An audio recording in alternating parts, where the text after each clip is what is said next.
A train approached a tunnel. Mn inside the tunnel is a dog located at a point that is 2/5 of the distance Mn measured from the entrance M. When the train whistles, the dog runs. If the dog moves toward the entrance of the tunnel M, the train catches the dog exactly at the entrance M. If the dog moves toward the exit N, the train catches the dog exactly at the exit N.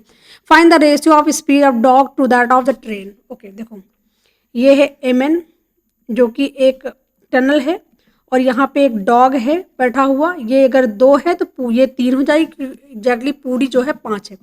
यहाँ पे हमने मान लिया कि एक train है, whistle करती है जो कि x इस m से x दूरी पर है, ठीक है। अब पहली कंडीशन ये है कि डॉग अगर ट्रेन की तरफ आ रहा है तो फिर ये m पर मिलता है। मतलब जितनी पहली कंडीशन में है कि देखो जितना टाइम तो यहाँ पे सेम है, या इधर आएगा डॉग तो m पर मिलेगा, इधर जाएगा तो n में मिलेगा। मतलब यहाँ पे टाइम कांस्टेंट है, ठीक है। अगर टाइम कांस्टेंट होगा तो स्पीड जो है उसके डिस्टेंस के बराबर होगी। तो यहाँ पे S1 S2 वाला नहीं हो जाता, S1/S2 बराबर D1/D2, ठीक है। उसी से सॉल्व करेंगे। पहली कंडीशन में क्या होगा, पहली कंडीशन में देखो ट्रेन की हमने मान लिया स्पीड S1 है, तो डिस्टेंस क्या है यहाँ पे S1 और S2 निकालते हैं पहली कंडीशन में। पहली कंडीशन में निकालेंगे तो डी डॉग जो है मान लेते हैं इसकी स्पीड S1 है, इसकी स्पीड S2 है।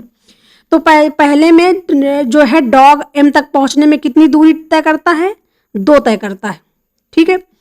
और यहाँ पे x कितनी दूरी तय करता है, x जो है इस पॉइंट से M पर जाता है, मतलब x दूरी तय करता है। अब दूसरी कंडीशन क्या है, फिर S1 और S2 निकालते हैं।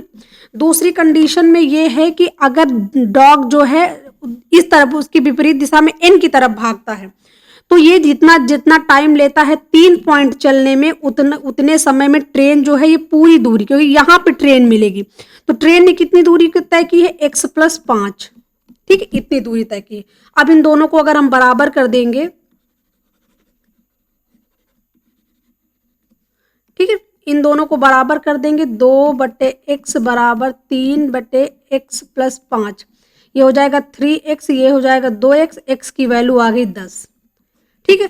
अगर हम यहाँ पे 10 रखते हैं तो 1/5 आ गई, यहाँ पे भी 10 रखते हैं तो 15, 3/5, मतलब कि डॉग की जो स्पीड है वो 1 है और जो ट्रेन की स्पीड है वो 5 है, मतलब 1:5 निकलेगा। ऑप्शन डी जो है करेक्ट आंसर हो जाएगा।